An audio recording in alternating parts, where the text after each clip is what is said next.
संसद सत्र में मोदी सरकार को घेरने की तैयारी में जुटी कांग्रेस। रणनीतियों को लेकर पार्टी के वरिष्ठ सांसदों की होगी बैठक। मुकेश सहनी की पार्टी वीआईपी पार्टी को हुआ बड़ा नुकसान। बोचहा से विधायक मुसाफिर पासवान का लंबी बीमारी के बाद निधन। राजनीतिक गलियारों में शोक की लहर। कोरोना काल के बाद रेलवे निधि बड़ी राहत। 50 रुपए की जगह सेंट्रल रेलवे ने प्लेटफॉर्म टिकट के दाम किए कम। कई स्टेशनों पर मिली राहत। देश में पहली बार पुरुषों की तुलना में महिलाओं की आबादी में हुआ है इजाफा। एनएफएचएस ने जारी किए आंकड़े। न्यूजीलैंड और भारत के बीच खेले जा रहे पहले टेस्ट मैच में भारत की शानदार शुरुआत। पहले सेशन में पहुंचे 100 के करीब।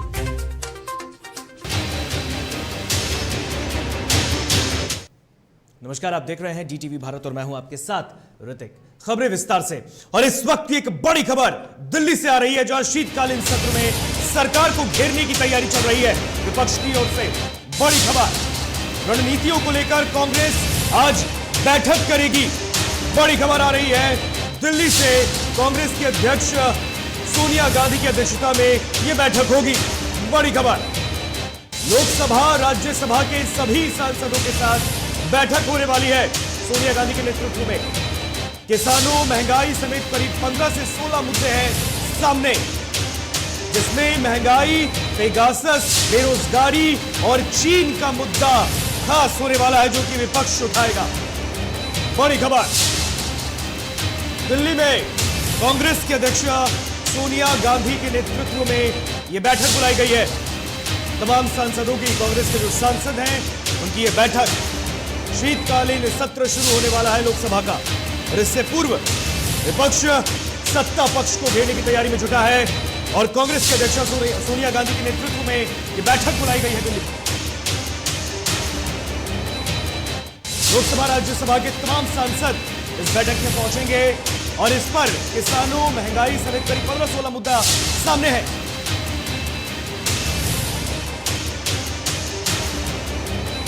और इस पर बातचीत करने के लिए इस खबर पर हमारे साथ हमारे सहयोगी निर्भय किशोर जुड़े हुए हैं। निर्भय, शीतकालीन सत्र शुरू होने वाला है और उससे पहले कई मुद्दे विपक्ष के सामने हैं, जिस पर वो केंद्र सरकार को घेरेगी।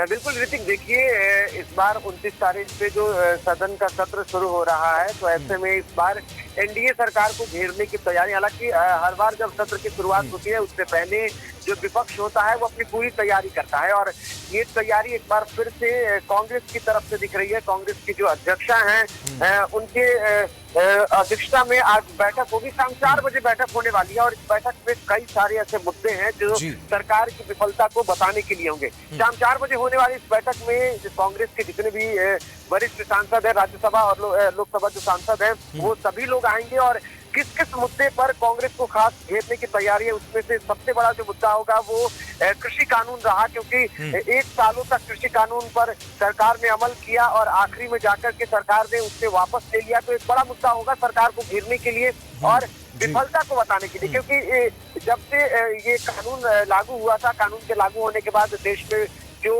आंदोलन दिखा है किसानों का, 600 से अधिक किसानों की मौत हुई।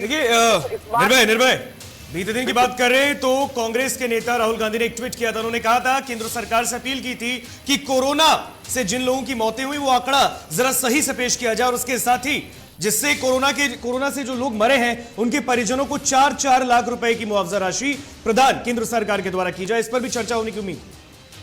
बिल्कुल, कृषि कानून के साथ साथ और कई मुद्दे हैं, और इसमें कोरोना भी है। देखिए, कुल मिलाकर के देखा गया है तो कृषि के साथ साथ 15 से 16 ऐसे मुद्दे हैं जिस पर चर्चा होगी, जिसमें पेगासस मामला भी है। और इसके अलावा, और आपने जिस तरीके से कहा कि 4-4 लाख मुआवजे को लेकर के, तो कोरोना में जिस तरीके की स्थितियां रही हैं, हालांकि वो बातें 14 से 15 ऐसे जो पूरे मामले हैं वो खुलकर के सामने नहीं आए हैं कि और कौन कौन से मुद्दों पर चर्चा होती है। शाम 4 बजे देखा जाएगा कि किस तरीके से जो बैठक होती है उसमें कौन कौन मुद्दे पर विशेष चर्चा होती है, कि विपक्ष घेरने की तैयारी में है। लेकिन जो बातें सामने आई है उसमें सबसे जो गर्म मुद्दा है वो मुद्दा है कृषि कानून, और कृषि कानून को लेकर के विफलता दिखेगी। साथ ही साथ इसके अलावा एमएसपी का मुद्दा इस पर सबसे बड़ा मुद्दा होगा, क्योंकि किसानों की अभी भी मांग है कि एमएसपी निर्धारित की जाए, और ये शुरू से मांग होती रही है। सरकार ने कानून को वापस तो ले लिया, लेकिन अब ये तय नहीं हो पाया अब तक कि एमएसपी लेकर के सरकार की क्या मंशा है, क्या चाहती है, और इसे घेरने के लिए पूरी तैयारी हालांकि 28 तारीख को सर्वदलीय बैठक भी होने वाली है। सर्वदलीय बैठक में क्या कुछ खास होगा वो देखना होगा, लेकिन आज की बैठक इसलिए महत्वपूर्ण माना जा रहा है कि कांग्रेस अपनी है एक अलग रणनीति आगे चलेगी। और इस रणनीति है कांग्रेस को बाकी अन्य राज्यों में जिस तरीके से कांग्रेस का ह्रास होता जा रहा है, तो उसे मजबूत करने के तौर पर भी देखा जा रहा है। अब किस मुद्दे पर किस तरीके से एनडीए को घेरा जाता है, ये देखना होगा। जी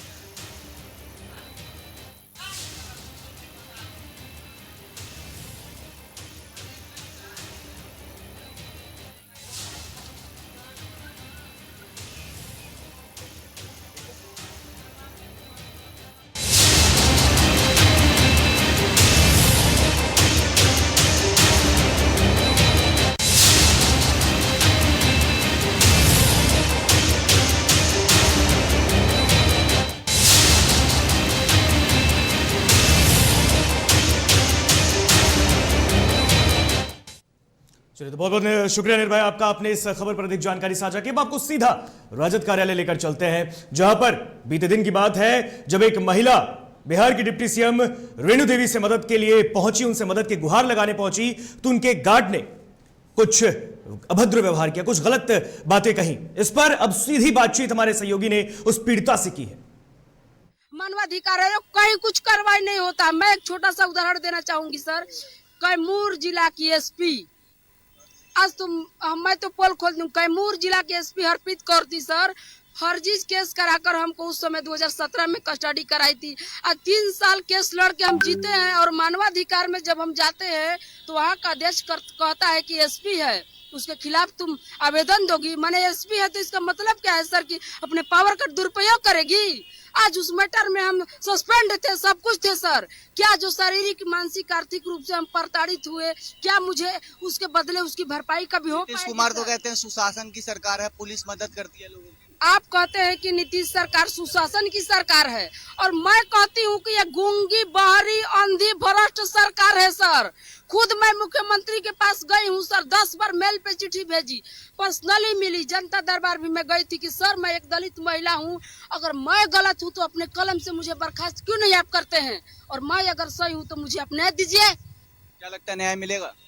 मुझे ये तीनों जो स्तंभ है, मुझे कोई विश्वास नहीं कि मुझे न्याय मिलेगा। बस मेरा संघर्ष जारी रहेगा, और मुझे बस एक मीडिया पे भरोसा है, क्योंकि यही एक चौथा स्तंभ है हमारे देश का सर। मैं ये दिल से बात कह रही हूँ सर कि यही एक चौथा स्तंभ है जिसके माध्यम से हमारी जैसी दलित महिलाओं को न्याय मिलता है।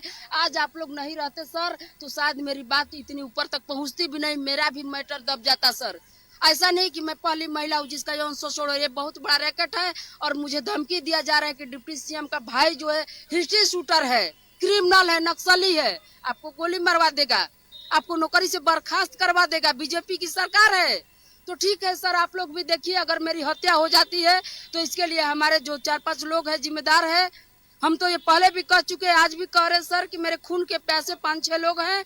एक हमारे स्कूल का हेडमास्टर है आशुतोष राय, फिर एक बीएमपी का सिपाही है सर सुधीर कुमार भारती, फिर एक आरपीएफ का हेड कांस्टेबल है सर ये मनोज कुमार राजपूत है। इसके बाद फिर एक आज अखबार का चीफ ब्यूरो है सर इसकेश पांडे। ये कुछ लोग हैं जो हमारी कभी भी हत्या करा सकते हैं। क्यों इन लोगों पे क्यों शक है? शक है सर, अभी तक मेरे ऊपर 3 बार फायरिंग हो चुका है सर। 6 साल से मुझे खून के प्यासे कुत्ते की तरह मेरे पीछे पड़े हैं सर, और सब कुछ जानते हुए इनके ऊपर कोई प्रशासन कार्रवाई नहीं कर रहा है सर। और ये इनका मन बढ़ा हुआ 3 बार मेरे घर का फायरिंग हो चुका है, 4 बार मेरे रूम का ताला तोड़ के मेरा चोरी हो चुका है, जिसमें सीआईडी जांच भी बैठा था, वो भी रिपोर्ट मेरे पास है सर। यानी आप सबसे अभी तक गुहार लगाई है, कहीं से मदद नहीं मिला? कोई न्याय नहीं मिल रहा है सर, और मुझे न्याय की उम्मीद भी नहीं है सर। और मैं उतनी मतलब कि कमजोर महिला नहीं हूँ कि मैं इस डर से आत्महत्या कर लूँ। मैं जब तक जीऊंगी संघर्ष करूंगी। बस आप लोगों से यही मैं कह रही हूँ सर, अगर मेरी भी हत्या हो गई कभी किसी तरह से, क्योंकि धमकियाँ मिल रही है, तो आप लोग अरे जिंदा जीते जी हमको न्याय नहीं मिलेगा तो मरने के बाद क्या मुझे न्याय मिलेगा? तो आप लोग हमारी आवाज को उठाइए, आप लोगों से मुझे उम्मीद है। और अभी मैं विपक्ष में आई हूँ सर, तेजस्वी सर से मैं यही कहना चाहूंगी कि सर आप विपक्ष के हैं, आप हमारे मुद्दा को उठाइए गवर्नमेंट के खिलाफ, और विधानसभा में आप मेरी मैटर को उठाइए और मेरा वेतन का भुगतान कराइए। नहीं तो अब मैं क्या कहूँ सर, अंतिम विकल्प तो यही है, अब आत्मदाह तो मैं करूंगी विधानसभा के सामने सर। पूरा नाम आपका क्या है? मेरा नाम कुमारी रंजन लता है सर।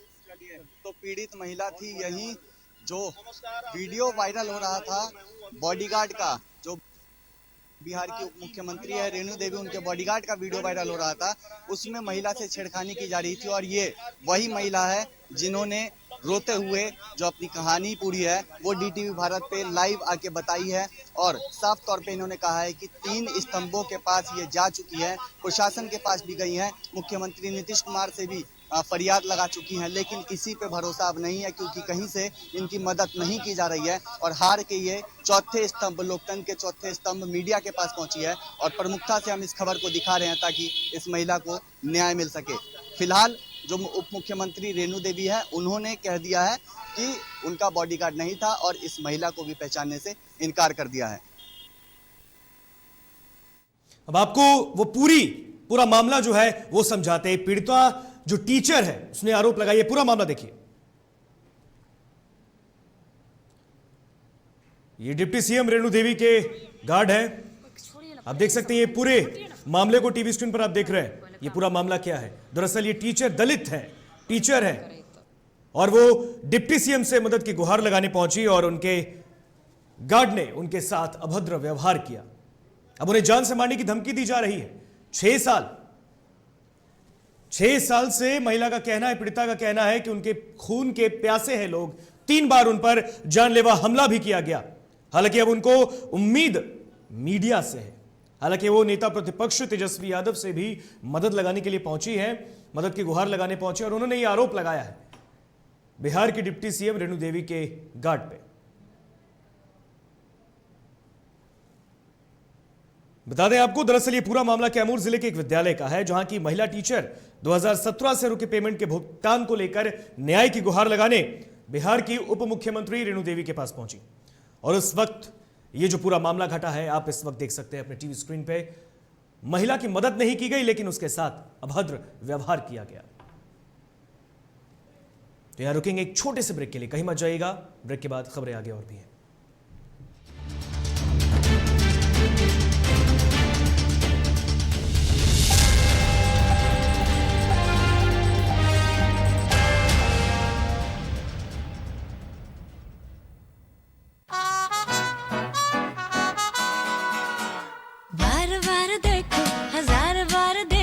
ये देखने की चीज है, हमारा दिल रुबा ताली हो, ताली हो। This is my favorite. I like the way I look. I like this. Your wall looks amazing in this one. The wall. Yeah.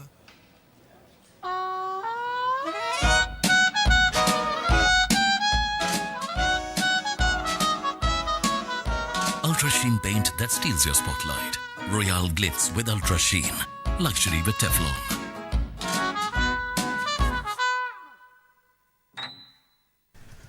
दादी, इतने सारे पापड़ बन गए, क्या करे? कच्चा पापड़, पक्का पापड़, एक्स्ट्रा पापड़, इंस्टा पापड़, कक्कर दादी की छत का पापड़ विद ऑनलाइन प्रेजेंस बन गया धाकड़। फोन पे करके ऑर्डर ही ऑर्डर, सब वाह वाह हो गए इसको खाकर। कच्चा पापड़, पक्का पापड़, चंडीगढ़ to चेन्नई बढ़िया सापड़। कच्चा पापड़, पक्का पापड़, एक्स्ट्रा पापड़, इंस्टा पापड़। बिजनेस बढ़ाओ इंडिया के फास्टेस्ट 4G के साथ। स्पीड से बढ़ो विद वी गिगा नेट। और ये रहा आपका बर्थडे गिफ्ट। पापा, बेटा ये कैसा है? ये दुनिया क्यों न समझे, मेरी दुनिया बदल गई।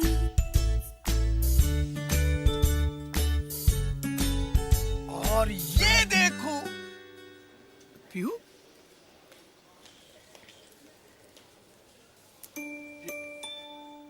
पीहू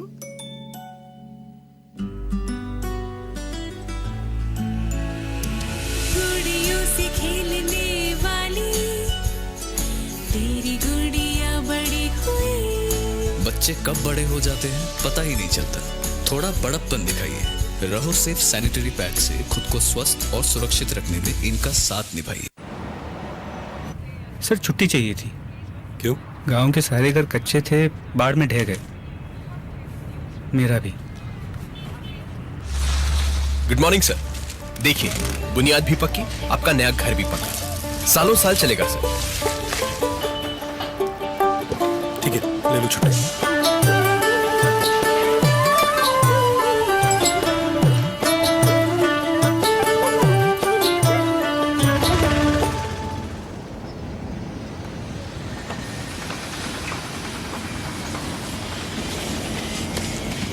लो, हो गया घर पक्का,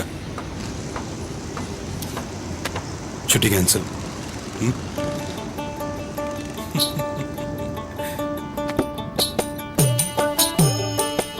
सच्ची खुशी वही होती है जिसकी बुनियाद दूसरों की खुशी में हो।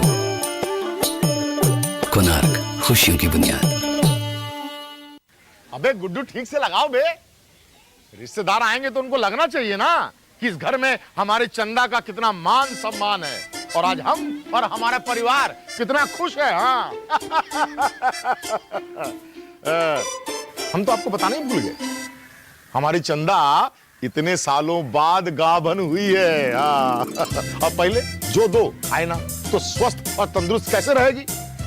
भला हो मधुसूदन गोल्ड पशु आहार का, जिसके देने से हमारी चंदा गाभन हुई और उसको एक रिष्ट पुष्ट बच्चा हुआ। हाँ, अगर आप भी अपने पशुओं से करते हैं प्यार तो उन्हें दीजिए सिर्फ और सिर्फ मधुसूदन गोल्ड पशु आहार, भाग खुल जाएंगे।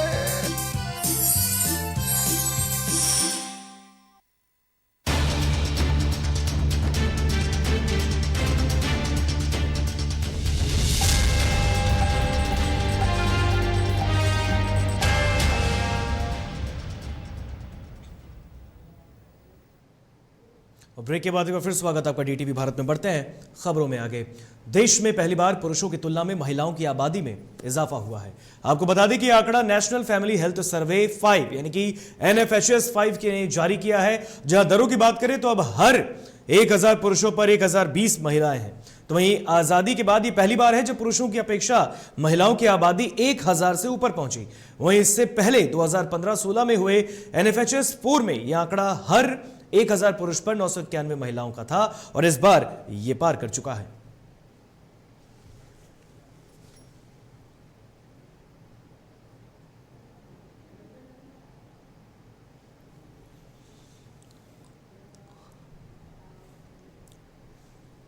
पटना हाईकोर्ट ने विनय कुमार सिंह की जनहित याचिका पर सुनवाई करते हुए केंद्र सरकार और बिहार सरकार को लोमस और याज्ञवल्क ऋषि के गुफाओं के खनन पर रोक लगा दिया है और इन पहाड़ियों के फोटो 2 हफ्ते में कोर्ट में प्रस्तुत करने का निर्देश दिया है। कोर्ट ने जनहित याचिका पर जस्टिस राजन गुप्ता की खंडपीठ ने सुनवाई की। सुनवाई के दौरान कोर्ट में केंद्र सरकार के अधिवक्ता KN सिंह ने कहा कि इन स्थानों का धार्मिक महत्व है, पुरातत्व महत्व नहीं। यह पूजा पाठ किया जाता है। याचिकाकर्ता की ओर से कोर्ट ने बताया कि लोमस और याज्ञवल्क्य ऋषि की गुफाएं केवल ऐतिहासिक दृष्टि से ही नहीं बल्कि जैव विविधता की दृष्टि से भी बहुत ही महत्वपूर्ण है। ऐसे जगहों को संरक्षित करने के बजाय समाप्त किया जा रहा है। तो वहीं राज्य सरकार के खनन व पर्यावरण विभाग के अधिवक्ता नरेश दीक्षित ने कोर्ट को बताया कि ये गुफाएं और पहाड़ी पर्यटन स्थल या ऐतिहासिक महत्व की नहीं है। राज्य सरकार इसे संरक्षित रखेगी, नष्ट नहीं होने देगी। और इन पहाड़ियों के जंगल और आसपास होने वाले खनन कार्य पर पटना हाईकोर्ट ने 20 जुलाई 2021 को रोक लगा दी। इस रोक को अगली सुनवाई तक जारी रखने का कोर्ट ने निर्देश दिया। पिछली सुनवाई में कुछ लोगों ने हस्तक्षेप अर्जी के जरिए खनन कार्य पर रोक से हटाने का अनुरोध किया, जिसे हाईकोर्ट ने नहीं माना। याचिकाकर्ता के वकील ने कोर्ट को बताया कि 1906 में प्रकाशित तत्कालीन गया जिले के गजट में दोनों पहाड़ियों का सिर्फ पुरातत्व महत्व ही नहीं बल्कि यह वहां की जैव विविधता के बारे में भी अंग्रेजों ने लिखा है।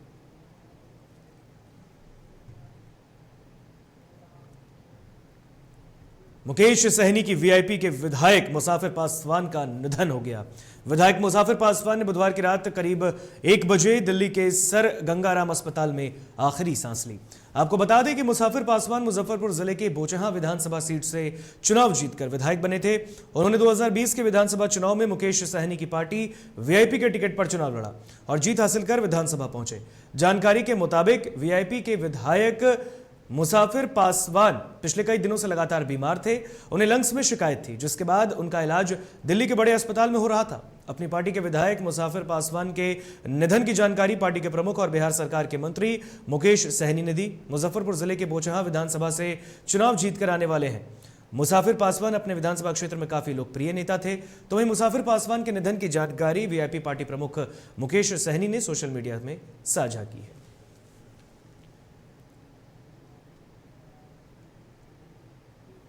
बिहार में विश्वविद्यालयों के अंदर लूट का खेल लगातार जारी है। ऐसे में अब बिहार के मुख्यमंत्री नीतीश कुमार खुद इन मामलों की जांच की सिफारिश कर रहे हैं।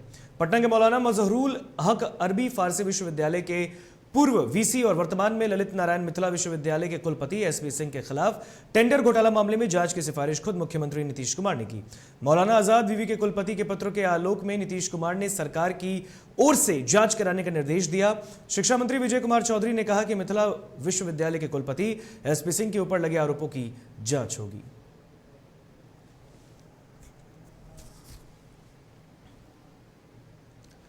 आरजेडी के प्रधान महासचिव आलोक मेहता ने शराबबंदी कानून पर बयान दिया है। उन्होंने कहा कि जिस तरीके से बीजेपी के विधायक शराबबंदी कानून की समीक्षा के बाद कर रहे हैं, अगर ऐसा चाहते हैं तो समर्थन वापस लेकर सरकार से बाहर आए।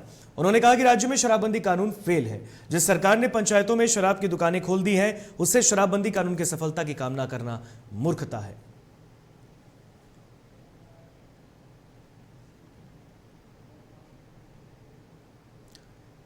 रोहतास जिले के सासाराम डीएसपी कार्यालय परिसर में एक महिला ने पुलिस की गाड़ी को लगभग 1 घंटे तक रोककर जमकर हंगामा किया।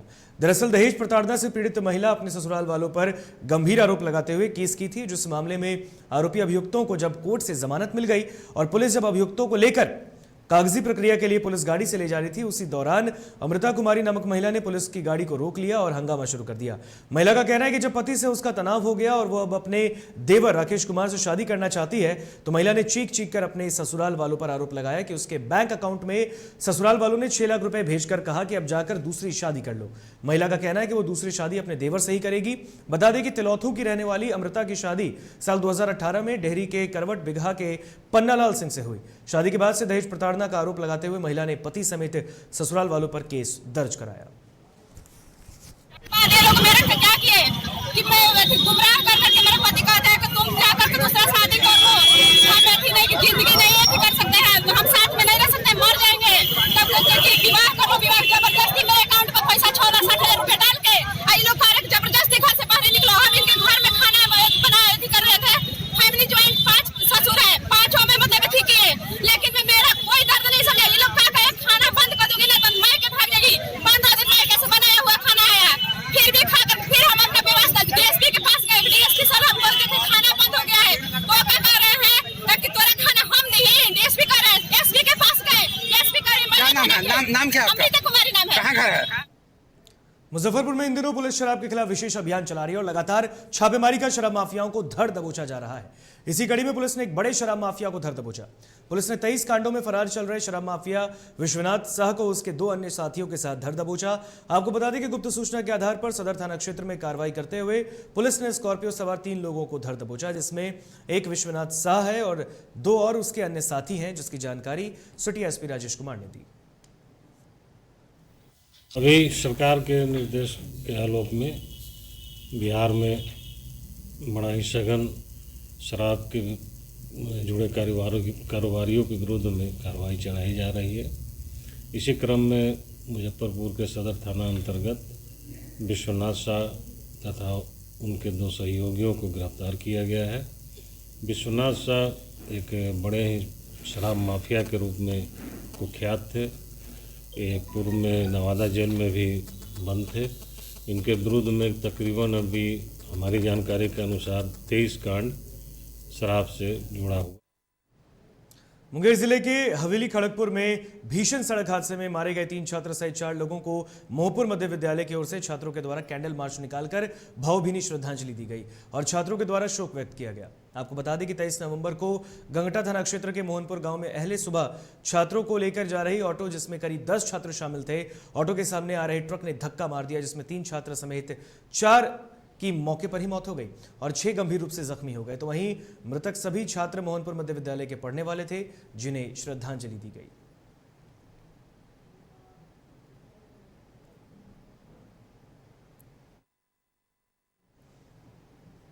अब बात खेल की, जो न्यूजीलैंड के साथ जारी पहले टेस्ट मैच के पहले दिन गुरुवार को पहले सेशन का खेल खत्म हो गया है। भारत ने पहले सेशन में 1 विकेट खोकर 82 रन बनाए। शुभमन गिल ने अपने करियर का चौथा अर्धशतक पूरा किया। शुभमन 52 पर और पुजारा 15 रन पर है और इसके साथ ही काइल जेमिसन को एक और विकेट मिला है। मयंक अग्रवाल 13 रन बनाकर आउट हुए। तो इससे पहले भारत ने कानपुर के ग्रीन पार्क स्टेडियम में न्यूजीलैंड के खिलाफ पहले टेस्ट मैच में टॉस जीतकर बल्लेबाजी करने का फैसला किया और इस समय पुजारा और शुभमन गिल की जोड़ी क्रीज पर है। नियमित टेस्ट कप्तान विराट कोहली की गैर मौजूदगी में अजिंक्य रहाणे भारतीय टीम की कप्तानी कर रहे हैं। तो श्रेयस अय्यर इस मैच से भारत के लिए टेस्ट में डेब्यू कर रहे हैं। और फिलहाल खबरों के सफर में इतना ही। यहाँ मुझे दीजिए इजाजत। देखते रहिए DTV भारत। नमस्कार।